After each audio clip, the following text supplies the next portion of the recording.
offensive contre la milice Zaïre CRP de Thomas Lubanga, allié du M23 depuis une semaine au village Café et ses environs, au bord du lac Albert et aux alentours des Katoto. Les forces armées infligent d'énormes pertes à l'ennemi qui tente désespérément de déstabiliser la province. Pour galvaniser ces opérations, pacifier et restaurer l'autorité de l'État dans la zone, le chef des corps civils et militaires, les commandants 30e région militaire et secteur opérationnel Ituri étaient autour du gouverneur militaire de l'Ituri pour évaluer la situation sécuritaire et opérationnelle, a dit le lieutenant Gilles Ngongo, porte-parole des forces armées en Ituri. La situation sécuritaire est calme sur toute l'étendue de l'Ituri.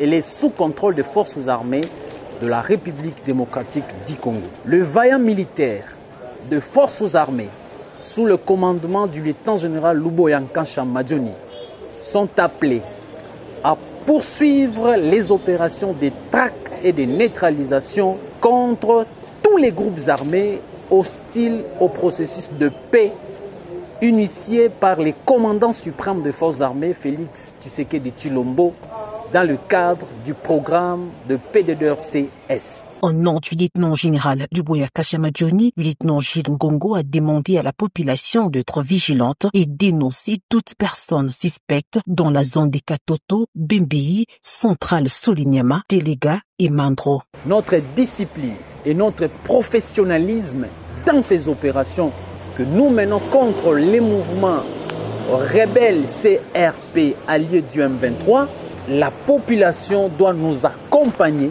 à collaborer avec les forces de défense et de sécurité, mais aussi à dénoncer tous les cas suspects, et c'est ce qui constitue notre victoire dans ces opérations. Et le mérite revient à la population de l'Ituri. Au cours de cette réunion, les comités provinciaux de sécurité ont encouragé et félicité les éléments de l'armée régulière engagés dans la zone des Tchomia, Kassenyi et Nyamamba d'avoir mis en déroute la milice CRP et assuré la sécurité de la population. Africa Cool, la chaîne authentique.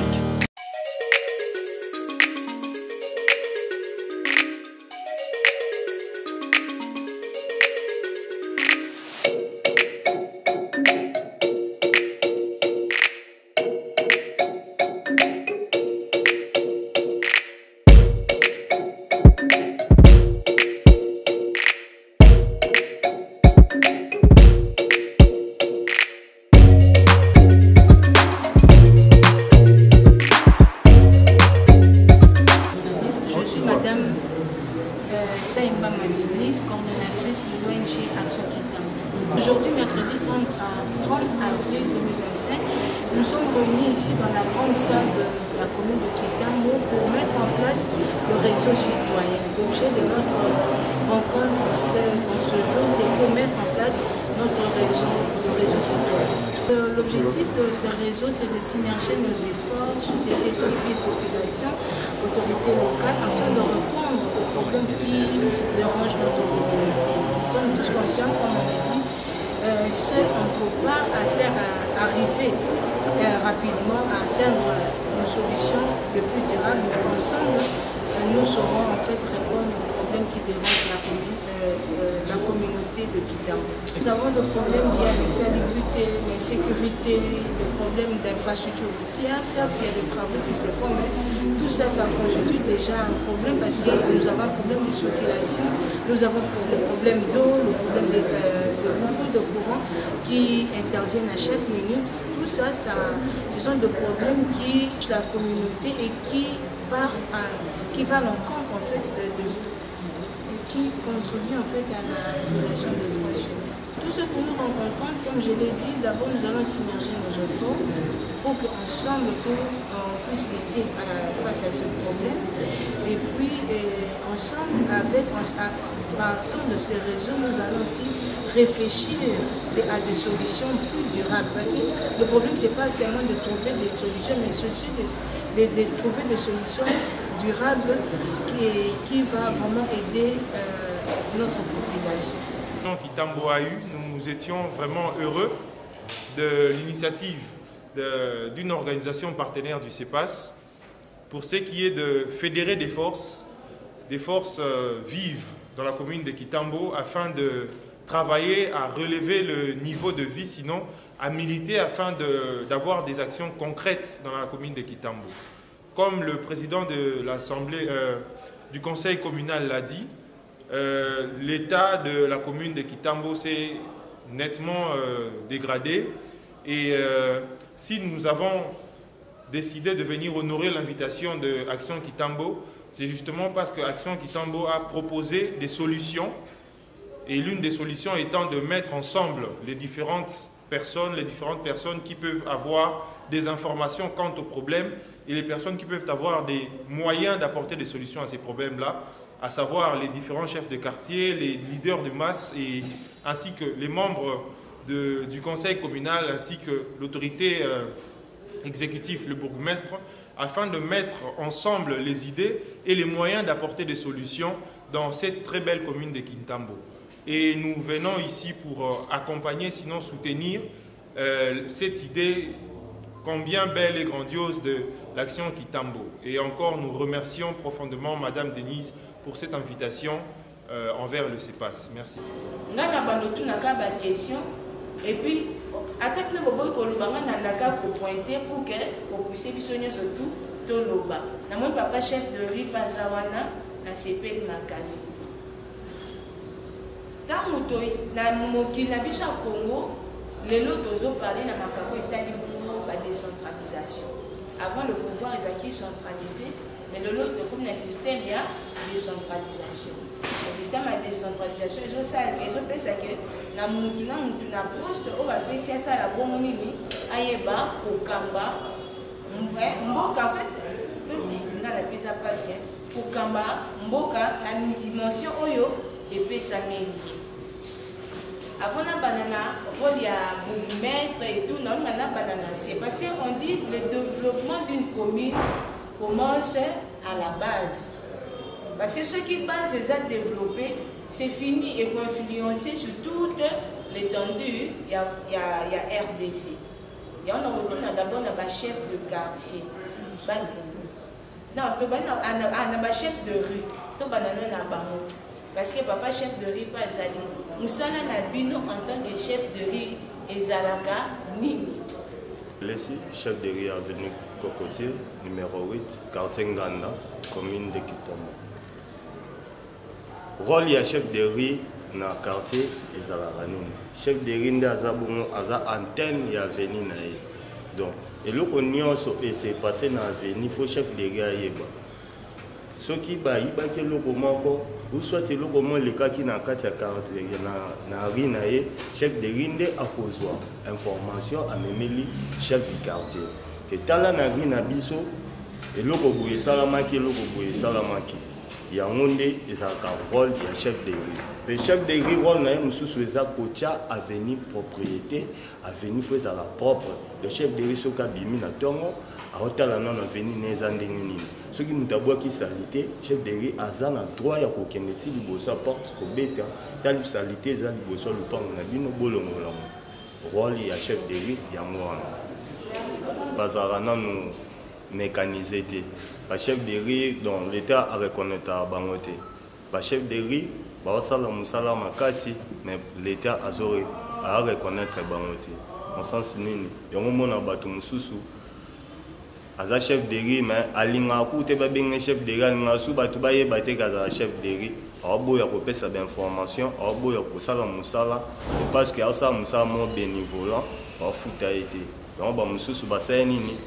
Bazotika bamususu ba o baza volonté ya musala bangonde to sala na bango kasi na ba chef de rue na biso ndenge tozabu to sengeli osala musala ndenge ezosenga to uti kokota réunion na gouverneur a uti koyebisa biso alobi ba chef de quartier na ba bourgmestre ba sengeli kozala a collaboration na biso na ba chef de quartier na bourgmestre ezali kambo nyonso oyo to ekozoleka to sengeli ko informaka bango pe ba sengeli kotiaka biso litoi na makanisi oyo biso tozoyebisa biso tosalaki réunion na ministre ya intérieur ayebisaki biso alobi biso nde toza na base ba chef de quartier na ba chef de rue nde toza na base na sens nini tosengeli kotalaka monguna azoya yo ovandi na ri na yo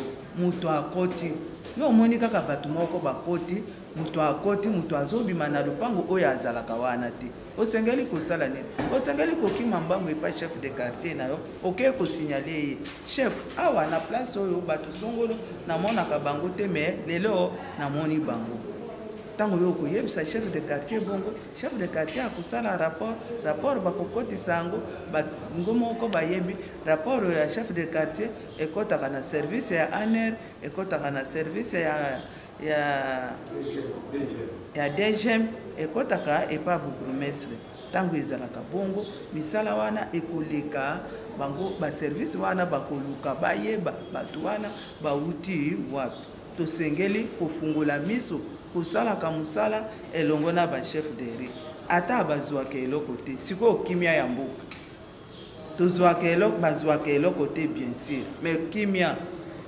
okoyoka kaka pa kuna likambo eza kuna bibembe eza kuna eske yo na ri na yo soki bibembe mibale misato ekufi yo ozwaka eloko te bazoloba na biso ke tosengeli kofungola miso mutu na mutu na esika oyo ye azosala mosala na esika oyo ye avandi ya liboso na koloba boye quartier ezali base quartier ezali base vedi avant obanda osala likambo na yo faut koleka na quartier alors normalement na rôle et attribution à chef de quartier chaque tongo il faut na comme na bureau avant 7 heures na ba notambula na bari na ngai nyoso ba venir na reçoit la population on soit là chef de riz pour nos informations na banda na bangala so ila bani na bangala na otanga bangala ti na osuka na kasavubu na banana j'ai 13 riz et là on plus ou moins 1 heure de temps pour nous à la vente à bureau na 8 heures na sala rapport journalier alors na rapport journalier na osala sécurité za na kati sociale za na kati na salubrité tous les 3 domaines ce qui la cité rapport na ga isili na yenango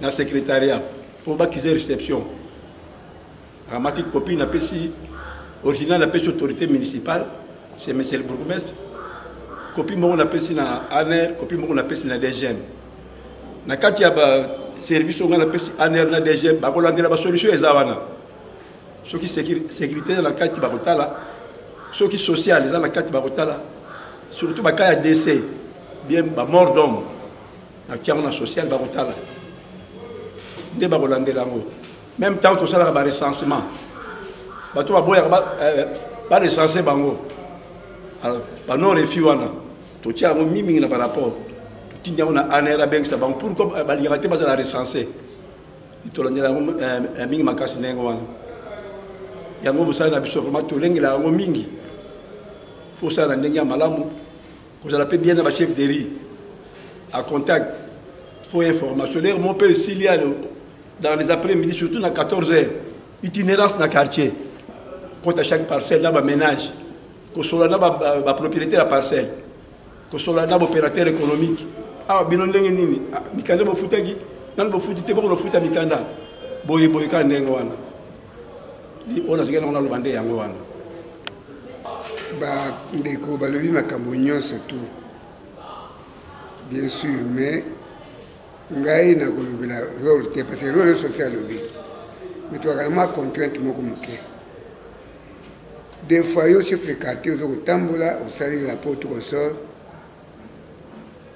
au kutana ba makambo susu okuti parce que bato wana parce que autorisation au sein na rapport bo suite ya kate quartier salité boye au moment où bakanga venir kangama mutu kelega souté pour na batuka basala ba commerce tout na rapport tabu suite ya kate biba comme na chef de quartier ça le côté c'est une contrainte dans ces histoires qui se passent le chef de quartier ou les balles capana yo ni va tendo copier à côté pour que voter service social boye c'est la suite va vérifier moi casse dans le chef de quartier même tant que chef de riz a fait son rapport yo peut que au tala c'est normal au tina rapport mais okoma pe ekomi lettre morte on a dit ngai na lobeli kaka ba contrainte pour bango c'est lobby ba devoir vraiment pour que temps c'est bonga na kanisi ba menga kolanda kama circuit avant ba pesa autorisation ba informer pe chef de quartier mais ba ko pesa autorisation kaka ko kuta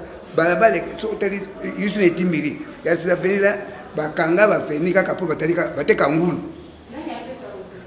bas service différent donc wana bokoluka boyeba bakanga peza bateka ngulu mutu keleka sute bato atongi na kati ya terrasse mai ezokotonda basali le coiffure bosaba rapport lettre morte otuna bango azala mikanda parce que toi un peu la pouvoir limiter le monde boya chef de quartier ça que le côté tout ça nous souper bakozi ba comprendre biso que tant ba opesa autorisation na kanisi na arrivé à la conseil communal to kozwa moi sur le comme moi madame peut-être pour bango faire ça sur terrain mais pour le moment je vous dis ça je pas le quartier Timbiri c'était une place où on dit maté que route kanandengwana baba le kangama libela tout est à rapport mais on peut suite ça quartier pour na kasi bama azawa na koloba donc okuta mutu anza ni kanda na ye abike na yo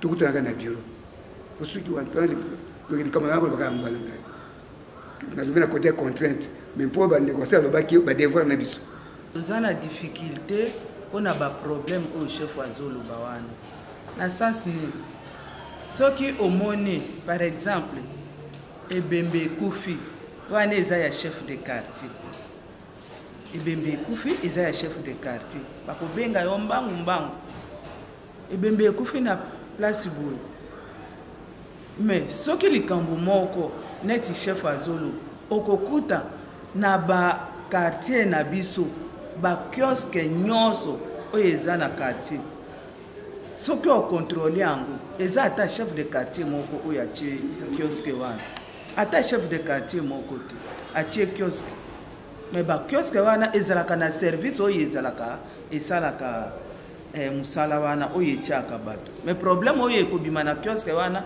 bakobenga kaka chef de quartier okomona ntango mosusu babengi likambo moko ekokozala urgent matiti eza na place boye bakoinvite kaka chef de quartier or que matiti wana eza bato oyo bazotia na bakioske wana nde bato wana bazotia basalite wana mais ezokoya kaka na mutu ya chef de quartier totindaka ba chef de rue ngai apo chef de rue oyo aza chef de rue ya lusambo aza responsable na makambo ebele tosalaka mosala okomona ntango mosusu mai ebimi na place moko boye ntango mai wana ebimi esika nyonso oyo mai wana ebimi akokende apesi rapport mai eza na place boye boye mbongo oyo ekoya akobima na place na likambo ya mbongo wana ye akolia te quartier ekomona te mais mbongo ebimi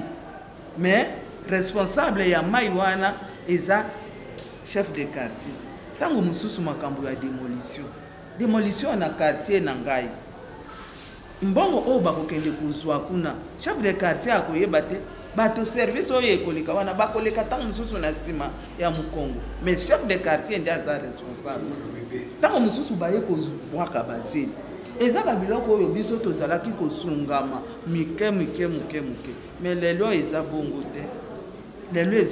te makambo ya mabe nyonso nde eza ya bachef de quartier yango nde tozoyebisa baconseiller communal makambo wana batala yango ntango mosusu bakoki kozongisa yango na nzela mpo biso tozokemba bayeti koinforme nga ke quartier soit etikela avenue tel basali 3 semaines baza na courant te qu'est-ce que biso tokosala kati ya région nayebi ke papa ya itimbira yoki mama wenza yoki bata quartier nganda action ni tokoki kosala en commun accord pour que tout ça problème to trouver solution à l'immédiat pour un problème osé se présenter.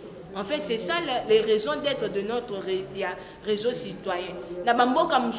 Ce n'est pas un problème. On a l'État, gouvernement, société civile, travailler ensemble. tous parce qu'on a l'intérêt d'apporter le changement dans la communauté Nabiso. Mais dans le Congo, on a plus l'habitude d'être individuel. Moi, je suis média, à publier, à cette action, tout ça, c'est ce qui tue en fait l'avancement. Il y a Congo Nabiso. Et puis, nous avons lobby. Makambo Italie réseau de remettre en place un comité volontairement. Il y a un président, il y a un vice-président, il y a un secrétaire adjoint, il y a un petit noyau, oui, même chargé à mobilisation, hein, relations extérieures, afin qu'à la fin, sur le comité, on se réunir 2 fois le mois. Papa n'a pas chef du quartier, chef de rue, mais ça les a rébellés. Donc, on s'est fixé un jour, une date ensemble pour que ceux qui problème les alliés. Mais non seulement c'est la karaté, jour il y a réunion. Jour il y a réunion, en fait, il y a la journée d'évaluation. Mais à chaque minute que vous trouvez qu'il y a un problème d'urgence à partager ou qui nécessite des actions, des plaidoyers, des lobbying, voire des décideurs, net niveau et comme le niveau soit il y a commune il y a bourgmestre total non et là quand je sais que bourgmestre à répondre d'urgence et comment ça peut que bourgmestre à l'ali à yebakité c'est nous bisonim to secouer voir bourgmestre non a senti non réseau on a vraiment bazoti kanga tranquillité ni les sous réseau citoyen baye bourgmestre talé la biso papa président bino boza appelé yako répondre à ensemble, on peut sortir des décisions en rapport à des différents problèmes où ils ont répondre et problème où ils ont touché et solution aux problèmes où ils ont touché communauté Nabiso. Donc, dans mon cours, on a partagé Yangwana, Toropé, ça d'abord place dans ma question, s'il y aura des questions. La question, nous sommes disposés à répondre à ces questions et puis pour clôturer l'activité nationale, avant de procéder à l'installation et à un réseau, si quelqu'un a des questions à poser, la société civile, chef du quartier, chef de rue, nous sommes là pour répondre à vos questions. Mais avant tout, nyoso bolobi nyoso bozo senga bokoki kolakisa est-ce que boye kosalisa l'état ou bien bozwi mandat à l'état pour bosala mosala wana pour la population pour que na résultat oyo bozoluka monana pamba te nga nazali superviseur baveni nyonso ya quartier 8 quartiers. Du côté de sécurité avec l'industrie, nous avons circulé partout, on a mais le service de l'État, nous sommes chef de rue comme chef de quartier, et pourquoi silence? Et qui peut être en mesure pour résoudre le problème maintenant? Est-ce que nous avons ou bien puisque nous avons une distraction par rapport à nos endroits. Bon, on a tamboula kana. Et puis n'a pas eu ça beaucoup, mais na suki kawana. Je pense que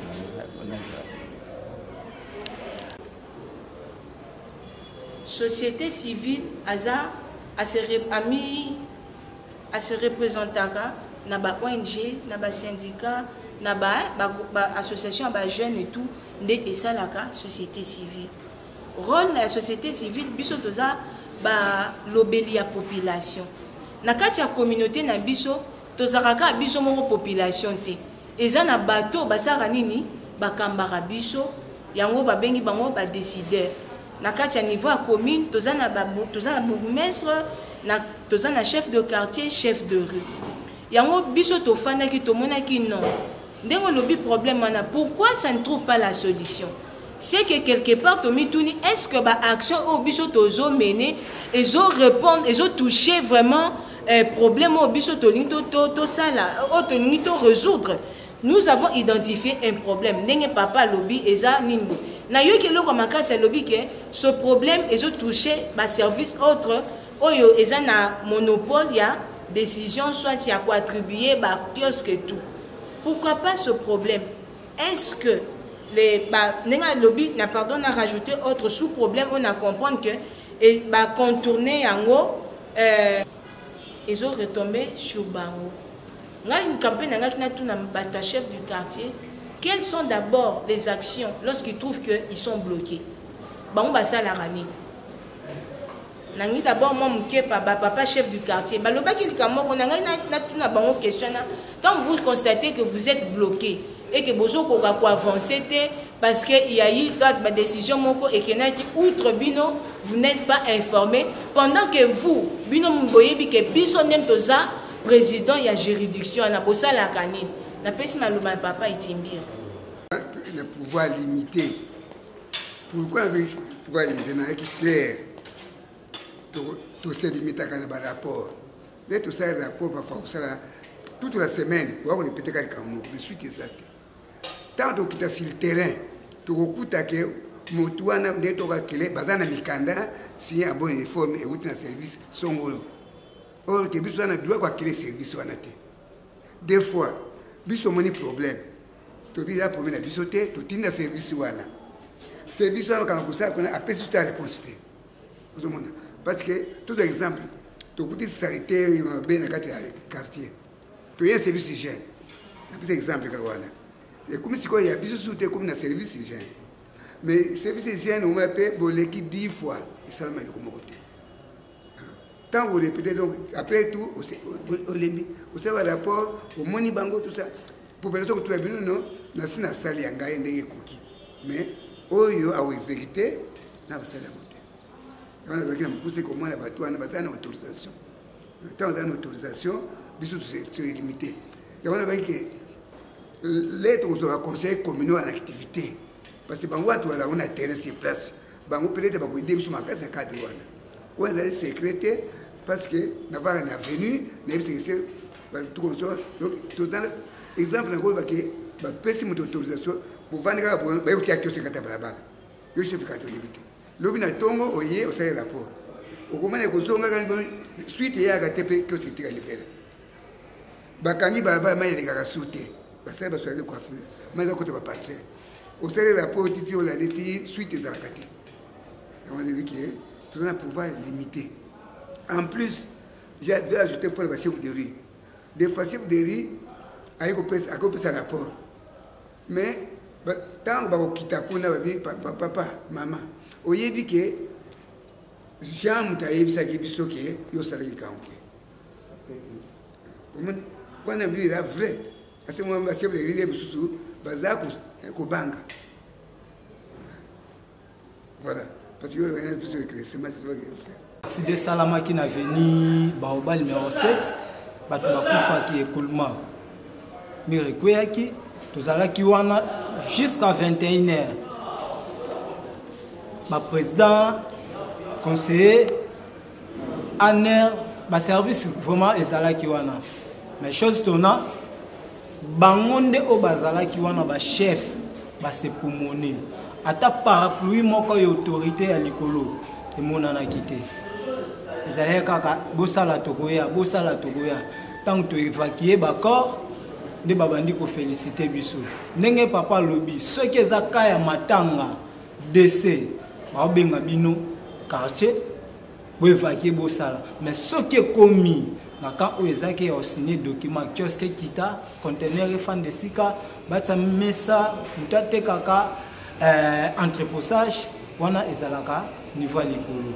Nde tokosenga la société civile nenge toza awa la conseiller communal ba aider population wana population faire souffrir président soulever le comment baza ba doyen plus de 30 quelques d'années na Jamaïque na commune ya Kitambo o bango ba vivant yango te biso to vivre na momo lobi mbula ebeti so bimibo otambola te tozala ki ana commune donc so bimika awa ba senga 500 fois pour muta katisa komiso tina ngambo wa bosunga biso to sangana de bolobi musapi moko sokola kelongite to sangana bino na biso Kitambo eza muke meza munene tout cas on a kokia ko bakisa yango wana espace vide au bakokotia même poubelle ya libende ezali susu te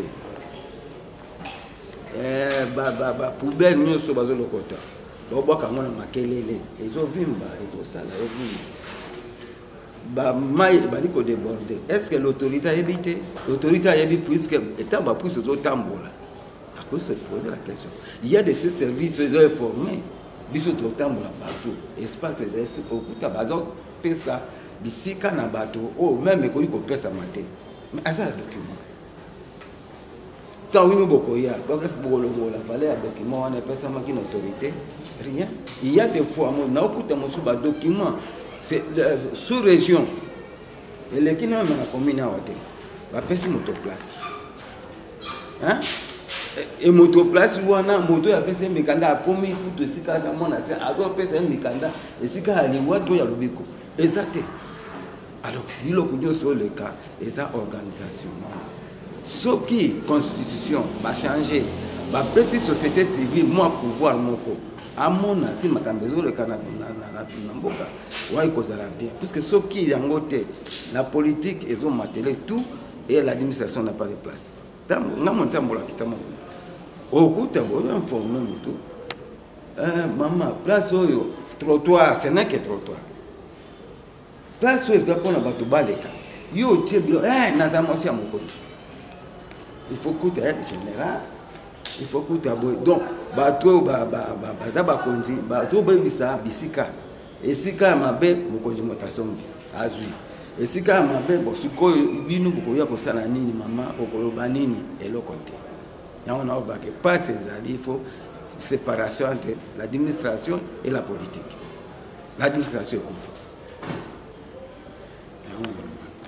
Mais ceux qui actionnent à Tobino, toujours ça parce que papa soit chef de rue, chef de quartier a identifié le problème réel au niveau de la base, a présenté un mot et pas un abus sur la carte, il a résolu tout le monde que non, le problème est vraiment crucial et c'est nous de trouver solution.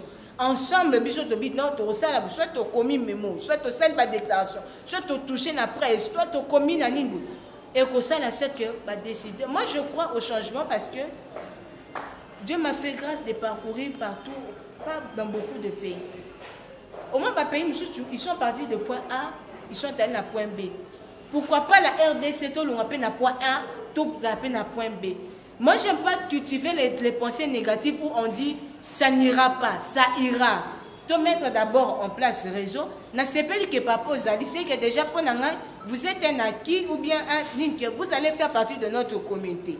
Il y a quatre réseaux. Parce que ce qui est le problème est Zali, tu vois que papa, tala nanganda, oyoka ki angon yom tozabu, ok, action ni toko biso toko ko sala. Ensemble to sali, to bino papa conseiller communal. Bino pe en tant que conseiller communal, beaucoup accompagner biso ndenge nini balobino to accompagner la bino bo. Afin que comme commune à biso, et parmi ba commune o eza to mettre réseau, to servir peu d'image na ba commune nous sous non, réseau citoyen ya commune à Kitambo té, na maman chef du quartier, na papa chef de rue, na ma camion surtout, bangonyo surtout ba sa nini, bazawana, bazo résoudre problème. Dikamunde kwa lobby à lobby à il y a comment il y a question il y a décès il y a bateau ba kufa na Sambula et ça les camionnettes mur et s'effondre et s'écrouler sur des papas ba perdre des vies. Je me rappelle bien quand j'étais avec le chef du quartier adjoint, c'est un problème qui date en fait. Moi déjà mon problème est en boucle. Mais si par exemple on était au sein de notre région, on allait porter soit ce problème là. Non, il faut voir le bourgmestre, il faut voir ceci, le conseil municipal, à quel niveau vous devez vous impliquer. Pas quoi ils sont avant que danger comme qui lobby que Mire Salinini, 2 personnes va perdre vie. Déjà perte. Donc na mukusi angwana toko traîner volontairement to mettre en place comité na biso, il y a réseau citoyen ensemble pour synerger nos efforts quand on est au lobby pour que to ngana commune à Kitambo et ça a vraiment commune lumière. Parce que la jeunesse de Kinshasa a commencé ici à Kitambo. ma ba anti-valeur il faut tout longolango tout ça na ba question ba délinquance. Pourquoi toujours Kitambo où ils avaient quartier moko modèle où il y avait des intellectuels, où il y avait des personnes instruites, les lots toujours en non.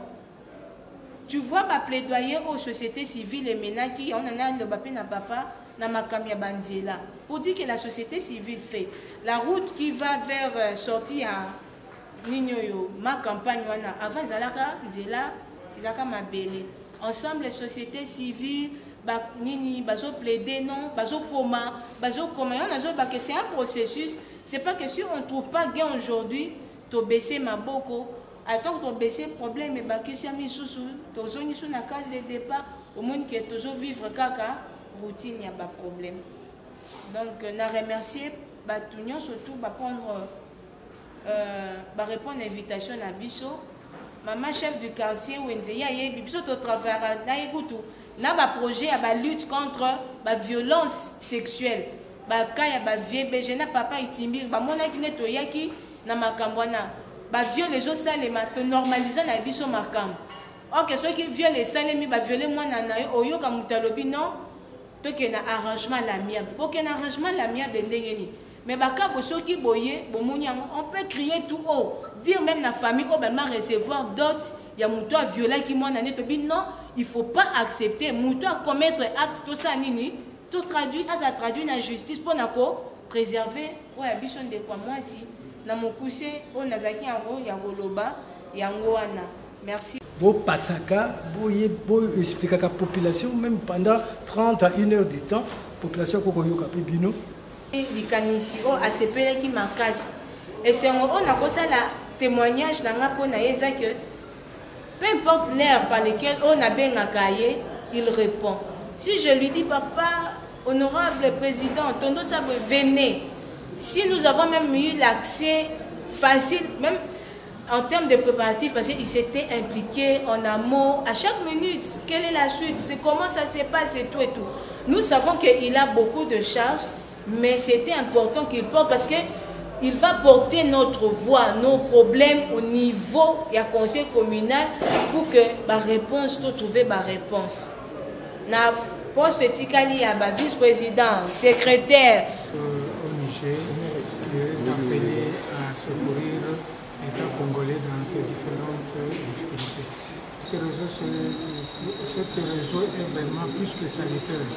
C'est ce qu'on attendait parce qu'il faut qu'il y ait des personnes ou des gens qui se sont vraiment préparés pour motiver la population et l'État afin que nous puissions aboutir aux bons résultats. Nous devons penser localement afin d'agir ensemble. Parce que sans avoir de pensées, sans pouvoir des initiatives, vous ne pouvez pas avoir de belles occasions pour agir. Et effectivement, la commune de Kitambo a des problèmes des infrastructures et surtout, il est vraiment enclavé. À cause des routes qui ne sont pas viables et surtout des constructions anarchiques, des endroits où on avait réservé pour des égouts, c'est là où nous avons vendu des parcelles et on a construit sans tenir compte des caniveaux. Alors il faut que cet état de choses puisse changer. Et comment est-ce que ça va changer? Il faut qu'il y ait des personnes vraiment qui sont vraiment motivées pour crier à haute voix ce que les autres sont en train de parler à voix basse. Et c'est une chose que je vais remettre pour le réseau citoyen, peut-être dans la Colimbo, pour que ce réseau et ici, population, autorité locale, ainsi que les conseillers communaux, parce que on est basé pour porter la tolérance à la population, pour permettre la décision. Donc, il y a un autre qui a constaté que toujours ça là, toujours notre travail, mais toujours travailler de manière individuelle. Mais ceci n'a pas seulement que ça bon que tombe là, société n'a pas même société communauté na biso ezala bongo communauté moko plus meilleure yango tolobaki te esengeli na biso nyonso tu tosangana eza makambo politique te eza makambo ya etali changement ya commune na biso changement ya communauté na biso yango tokanisi wana ya malamu ya komettre réseau citoyen oyo etindami epesamelaki biso tolobaki te mokolo ya lelo tokolekisa te ebongo tomettre en place réseau citoyen na biso changement déjà toza na commune ya Kitambo eza première commune lelo makambo ebele se passé na commune oyo toza na insécurité toza na problème ya infrastructure toza routière toza na problème neti ya marché ezalaka te makambo ya eau électricité et tout ça eza kodéranger commune na biso et ensemble tolobaki soki problème wana ici identifie yango esengeli ke biso pe nyonso tout toyeba bongo trouver solution et permettre biso pe toyeba action ni tokomene na action neti ya plaidoyer ya lobby auprès ya décideur na biso pour que tout trouver solution bongo na makambo ezo déranger communauté na biso. Africa cool, et abena cool, Africa cool, abena cool, le quoi cool matopi. Après toujours,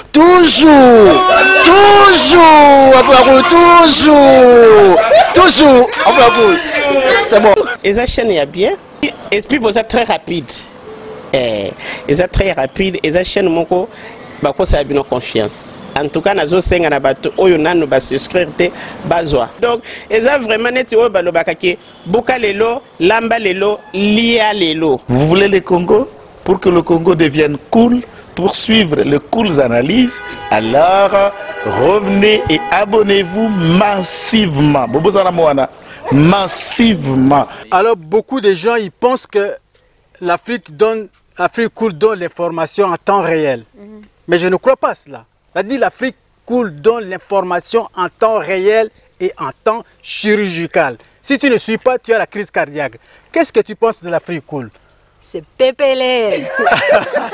Africa Cool, c'est la destination de prédilection pour une communication optimale. Longo Dianabino Mama. Africa Cool Télévision est une chaîne qui est en train de réunir toutes les tendances. Donc les chrétiens s'y retrouvent, les païens s'y retrouvent, les politiciens s'y retrouvent, les femmes ménagères s'y retrouvent. Donc Eza Eloro na biso to sepe la ranango, yango chaque fois son aïe na Kinshasa, il faut namona Africa Cool. Et au monde de la chaîne Oeza impartial. Et le rôle de Babino, vous méritez le soutien de la population ainsi que des institutions communes. Bisognoso, tous s'abonner à Afrique Cool. Afrique Cool, oyo. Zengo, Afrique Cool, merci beaucoup, l'idée. Non, je remercie en tout cas Africa Cool, leur support et on leur souhaite bonne chance pour la suite. On leur souhaite le plein succès. Hello everybody, my name is Doni Kulabuna. I'm coming from Johannesburg. I'm one of the subscribers of Africa Cool.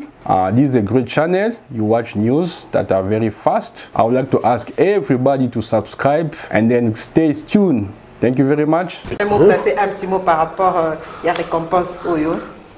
Je félicite très sincèrement Africa Cool. Voilà. Je n'avais pas opéré le mauvais choix. Voilà. J'avais recommandé, je me rappelle que je disais que c'était une destination de prédilection pour une communication optimale d'excellence. Nazanga Mogotala, YouTube Yemoko a reconnaître que Napona qui m'a bêté. Au moins, il y a choix to salaka, ba réflexion to salaka. Tu as abonné à Africa Cool. Comme ça, tu partages. Bravo Africa Cool. Merci beaucoup. Bravo Bino. Tu s'abonner parce que trophée Ezali à Bino. Ezali partagé. Moi, je me sens aussi copropriétaire. Il y a prix Oyo. Voilà. Bravo Africa Cool. Merci beaucoup.